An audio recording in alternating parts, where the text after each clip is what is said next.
Hey guys, I'm Raquel. Welcome to my channel Out of the Past, where I talk about classic movies. Today I'm discussing the film Come September from 1961, starring Rock Hudson, Gina Lollobrigida, Bobby Darin, and Sandra Dee, and is directed by Robert Mulligan. Come September is one of my favorite movies. It's just a fun, light sex comedy from the 60s, and it benefits from having just an amazing cast, beautiful aesthetics from the backdrop of being filmed in Portofino, Italy, and having all these wonderful shots of the seaside and also the countryside in Italy, and just the cast, which is amazing. And it's just a fun, light comedy. Something you don't want to take too seriously, especially some of the notions of sex and relationships are a little bit outdated, but if you don't take it too seriously, it's a lot of fun. Rock Hudson stars as Robert Talbot. He's an American executive, and once a year, every September, he flies over to Italy and he charters his expensive Rolls Royce to go with him. And he oversees the Italian branch of his business, and he spends the month at his Italian villa. And he also reignites his fling with his Italian girlfriend, Lisa, played by Gina Lollobrigida. But this year's a little different because he actually is coming back to Italy in July, and no one is expecting it. So his major domo, who lives and manages the staff who runs the villa, is actually secretly running the mansion as sort of like a precursor to an Airbnb. It's a hotel the whole year except for September, when his boss comes back to the villa. And also, Gina Lollobrigida's character Lisa isn't expecting him until September, and she's tired of these 1 month flings, and she wants to actually settle down and get married. So she's actually preparing for her wedding day. She's getting her wedding dress fitted. She's about to meet her future sister-in-laws. She's engaged to this British man who she plans on getting married to. So when Robert Talbot comes to Italy in July, he throws everything off. And that's sort of the conceit of the movie. You have the major domo, played by Walter Slezak, trying to keep appearances. He is running the hotel, and he has this group of women staying there, and he has to convince them that Robert Talbot's character is actually a little deranged and thinks he owns the hotel but really doesn't. And then at the same time, he's trying to hide the fact that the home is being run like a hotel throughout the year. And then you have Gina Lollobrigida's character Lisa, who is drawn away from her English fiance to her American boyfriend, and is trying to give it another go. And there's all sorts of fun hijinks, especially when you throw the group of American women tourists who are staying there. And to add to the fun, there's a group of 4 American young men. They're in their early 20s. And in this group, you have Bobby Darin, and also Joel Grey is also one of the guys. He plays Beagle. So Bobby Darin's character, Tony, meets Sandra Dee's character, Sandy, who's part of the other tourist group. They all want to stay at the hotel. The women are staying there, the boys have to camp outside, and there's all sorts of sexual tension. You have Rock Hudson's character and Gina Lollobrigida's character wanting to, basically hook up, but they have all this influence around them, and they can't get any privacy. And then you have Sandy and Tony, who really want to get together, but Rock Hudson is kind of getting in the way and trying to protect Sandra Dee, especially because early on in the film, Rock Hudson's character and Bobby Darin's character and his buddies start a certain rivalry. There's like an age discrepancy with Rock Hudson's maybe in his late 30s, whereas you have these young men in their early 20s. So there's this battle of the ages, but also like who who's better, who's faster, who has more stamina, and that kind of goes throughout the film. So basically, there's all sorts of things getting in the way, and what's going to happen? Will Robert end up settling down with Lisa, or will Lisa eventually marry her English fiance? And what will happen to Tony and Sandy, the characters played by Bobby Darin and Sandra Dee? And this is all set against the backdrop of gorgeous Portofino, Italy.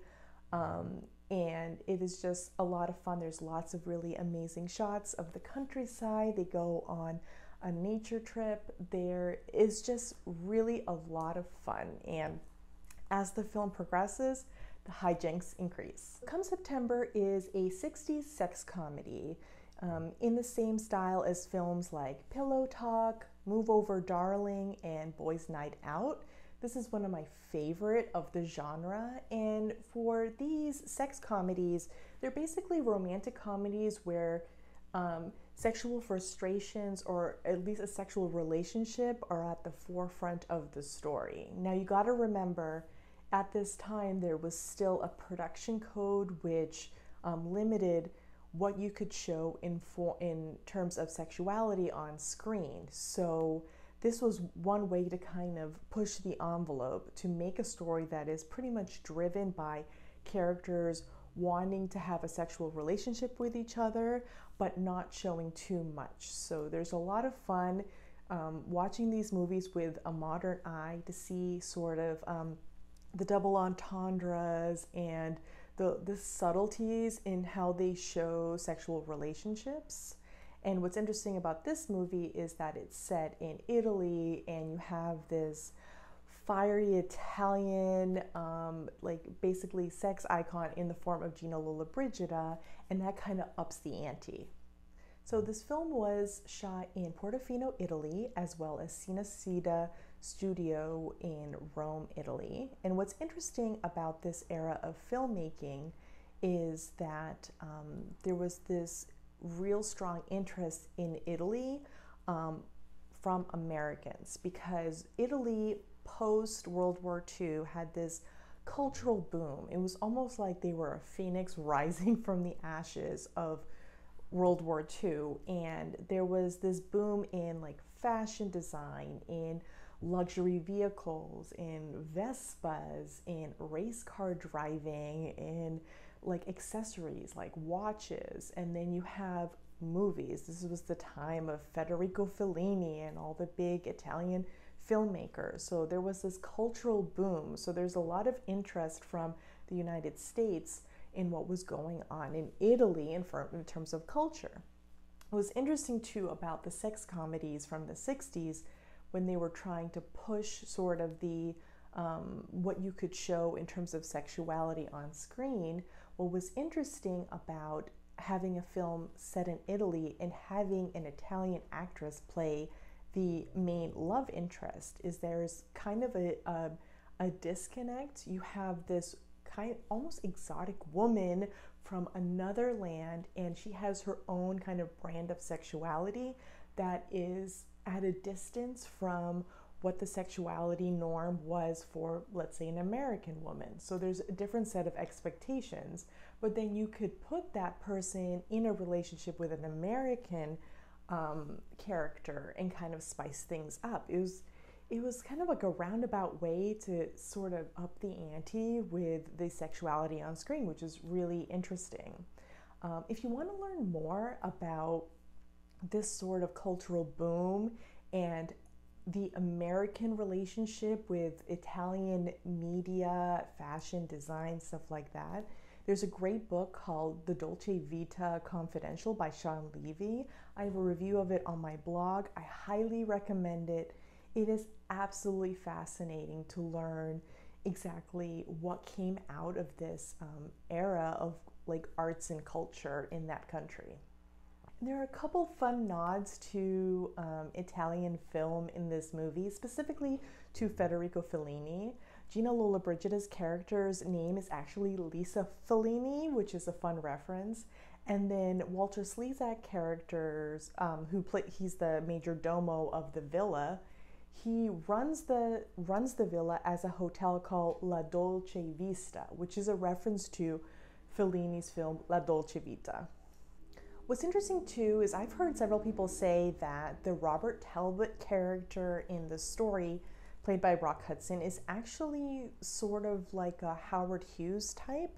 And if you don't know who Howard Hughes is, he was an aviator and film executive.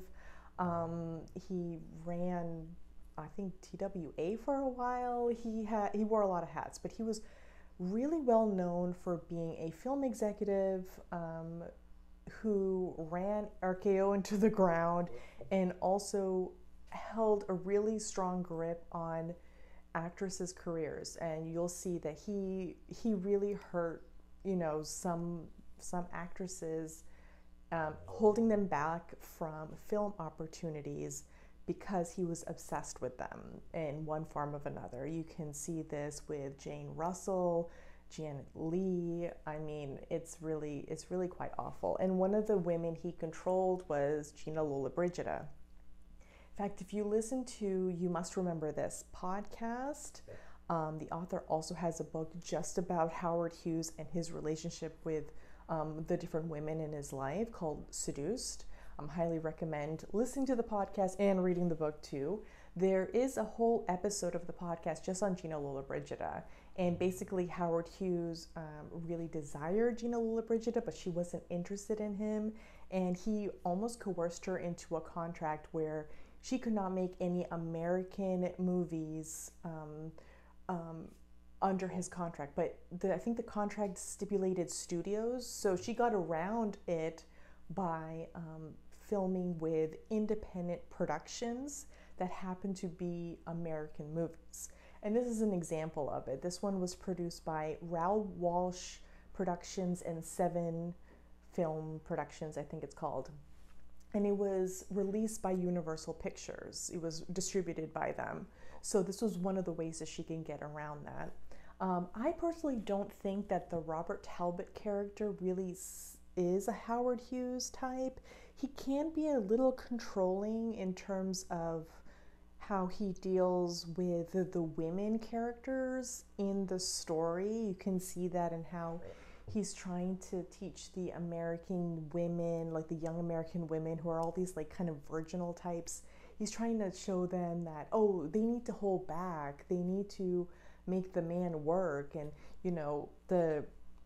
he's not going to be interested in an engagement or marriage if you just give away the milk for free or something. So there's that, but I think the Howard Hughes connection is a bit of a stretch. Now, even though the film focuses on Rock Hudson and Gina Lollobrigida's romance, it's really interesting to watch the other romance between Bobby Darin and Sandra Dee. And what's an added interest in this is the fact that they met for the first time making this movie, absolutely fell in love, and got married pretty much, I think, during production. Production started in like early September and they were married by December, which is quite quick. But what you got to understand too is Bobby Darin was just a really interesting person in how he approached his career. He, by the time they were filming this in 1960, he was a major music star. He kind of splashed on the music scene with the song Splish Splash. He was on the Dick Clark show. He was just really, really popular at the time, and he wanted to kind of increase his popularity with film work because he really wanted to become an actor. And he goes on to make some comedies and also some serious films like Hell is for Heroes and Pressure Point. But this was his first acting role. He had been in a film before this, but just playing himself. So this was his first acting gig. Now with Sandra Dee, she was kind of at the height already of her career as an actress. She was already super famous. She was Universal Pictures, like one of their biggest contract stars. She was in The Reluctant Debutante already, Gidget, A Summer Place, Portrait in Black, Imitation of Life. Like these were some substantial movies, especially especially her roles in A Summer Place and Gidget really made her famous. So these were like two hot tickets, you know, in this movie, roughly around the same age. Bobby Darin is sort of like reeling from a failed romance with Connie Francis, and he and Sandra Dee just hit it off. You don't see a ton of chemistry in the movie between them. There's like a little bit, but in real life there was a lot. So it's really interesting to watch this. And this is the first of 3 films that they made together. They went on to make If a Man Answers and That Funny Feeling. So other members of the cast, I mentioned Walter Slezak. He really steals the picture as the major domo. He's really interesting in terms of he has to fool Rock Hudson's character. He has to fool pretty much everyone staying there. He has to kind of hold down the fort. He has some really amazing scenes. It's just really funny. Joel Grey has a very small role as Beagle. He's one of Bobby Darin's friends. They're all college students, and I think Joel Grey is like a law student, and Bobby Darin is his character's studying to be a doctor. And then you have Ronald Howard, who plays Gina Lollobrigida's fiance, and he was the son of Leslie Howard, the famous British actor who was in Gone with the Wind and other movies. And then you have like some other smaller characters like Ronnie Herron and Brenda de Bratzi, who plays the American woman who has sort of fling with the major domo and is leading the group of American girls on tour. So Come September is available on Blu-ray from Gina Lollobrigida. This is what it looks like here. They cleaned it up pretty well. You want this to look as good as possible, especially considering it's in Technicolor. You have all that beautiful Italian countryside and seaside scenery. All the costumes and the interior decor, like the interior decor, seriously, like the interior of the villa, as well as Gina Lollobrigida's like city apartment is just outstanding. So it looks really good on Blu-ray. I'm really happy that they released this. And considering this is one of my favorite movies of all time, I'm surprised I didn't own it before this. I thought I had, but I didn't. I must have just watched it whenever it was on TCM or rented it, because I've seen it like more than a dozen times. I've seen it quite a lot. And this also includes audio commentary by a film historian and filmmaker, and it also includes trailers and subtitles. Subtitles are really important. There is, especially when the movies made in Italy during this time, a lot of them were dubbed over. They were just filmed, and then the audio like of the dialogue was recorded and put over the film. There's a little bit of bad dubbing when it comes to Gina Lollobrigida's scenes, especially kind of towards the middle of the movie. So subtitles really help. So if you like Come September and want some more recommendations, I have 3 to recommend for you. The first is Strange Bedfellows, and this is the second film that Rock Hudson and Gina Lollobrigida made together. They had only ever made 2, which is a shame because they have like some great on-screen chemistry. And we know that Rock Hudson was closeted. He came out as gay much later in life, but the movies, like the soap operas and the sex comedies he made, like they're all quite amazing in terms of his chemistry with his co-stars. And you can kind of get that from this movie. It follows sort of a similar conceit as Come September, but they're a married couple who's been estranged. And basically he's a business executive who is convinced by his PR manager, played by Gig Young, to kind of rekindle his marriage and save that to basically improve his reputation. So it's about them kind of rekindling their romance and them falling in love with each other again. It's not as good as Come September, but it's fun to watch. And also, I have an interview with Gina Lollobrigida from several years ago at the TCM Classic Film Festival, and she talked about Rock Hudson. I'll actually link it above and below if you want to watch it, but she has such nice things to say about Rock Hudson. She called him simple, beautiful. I think she also said he was very kind, and I've heard that a lot about him. The fact that he was just really great to work with, very kind to everybody, and just like somebody you want to work with on set. Okay, my next recommendation is Buona Sera, Mrs. Campbell. This is another Gina Lollobrigida film. It's sort of a precursor to Mamma Mia, where you have this woman who had 3 different relationships, and she has a young adult daughter, and the mystery is who the real father is. And the 3 potential father characters are played by Phil Silvers, Telly Savalas, Peter Lawford, and also Shelley Winters is in this movie as well. It's not as good as Come September or even Strange Bedfellows, but I actually quite enjoy it, especially the cast and the setting. And then if you like Bobby Darin and Sandra Dee, you have to watch If a Man Answers. This is them. They're the main couple in this movie, which is a little different from Come September because they're kind of just like a side story. And this one is really interesting. Micheline Presley, who I adore, she plays Sandra Dee's like French mom, and she's got these 2 parents who are like complete opposites. One's super uptight, one's like sort of just like very sexual and free. And then Bobby Darin plays this bachelor who's totally happy being single. He's a photographer. He falls for Sandra Dee's character, but he's dead set on being a bachelor, so she has to convince him to marry her. And also you have Cesar Romero as Bobby Darin's like playboy dad. That's really fun. And Stephanie Powers is like the ultimate mean girl. She's like Sandra Dee's sort of bestie, but she's just absolutely horrible to her. It's really funny to watch these. This is one of my absolute favorite movies of that era, and I've seen this. This is like an old DVD copy. I've seen it to death. I just love this movie.